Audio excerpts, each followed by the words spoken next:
sepse Arben Hameta i përdori edhe elemente të tjerë, bëri denoncime të tjera të forta. Patjetër, është Durana. Është Durana. Gjithashtu dhe ajo në Zurr, në Durana në Xhavzotaj, janë 46 kompani tha që thjesht nuk paguajnë taksa, zyrat i kanë në mes të bllokut në Tiranë. Është më rëndë se kaq Bledi. Sepse nuk janë thjesht 46 kompani, po pra. Këtu duhet ndale. Nuk janë thjesht 40. Parat janë miliona euro. Nuk janë thjesht 46 kompani të cilat, po themi, i ka krijuar Juli Bledi apo biznesmen apo Ermal Beqiri privatisht që kanë marrë këto kompani apo një iniciativën e tyre dhe kanë ndërtuar një biznes duke investuar paratë e tyre. Këto janë kompani Bled që ushqehen me paratë e qytetarëve shqiptarë. Pra çfarë na zbulojnë dosja e Akshit? Çfarë thoshte Ergy Sagasi? Tender i bën 2 milion euro, ne do ta çojmë vlerën 4 milion euro. Pra do fitojmë 100%. Me një trend laps. Përqindjen e fitimit tek 2 milion eurosh.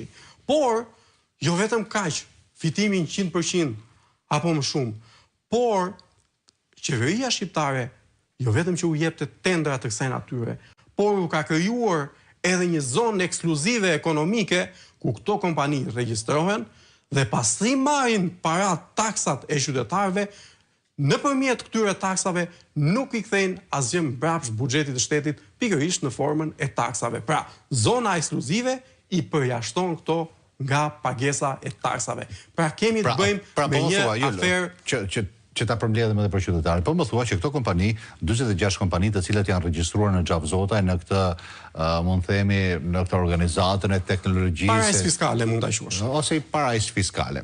Këto kompani, për post fakti që marrin tendera nga paratë e qytetarëve shqiptar, refuzojnë të paguajnë edhe taksa? Jo, nuk i refuzojnë këto më Bled. E kanë ndërtuar me ligj. Ua ka bërë qeveria shqiptare dhurat. Kryeministri Edi Rama, mos gabojmë, në janar apo në shkurt të vitit që sapo lan pas, ka krijuar Duranën.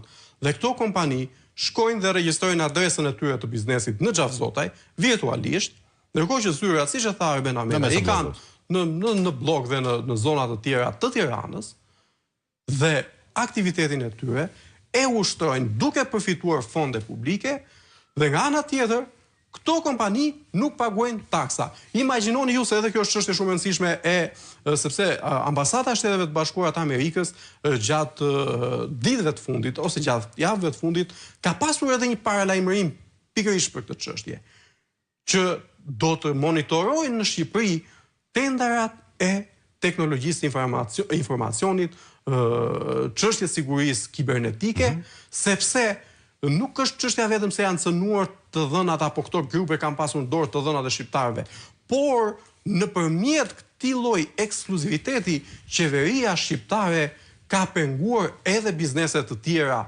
qoftë edhe amerikane, që të vinë dhe të punojnë në Shqipëri.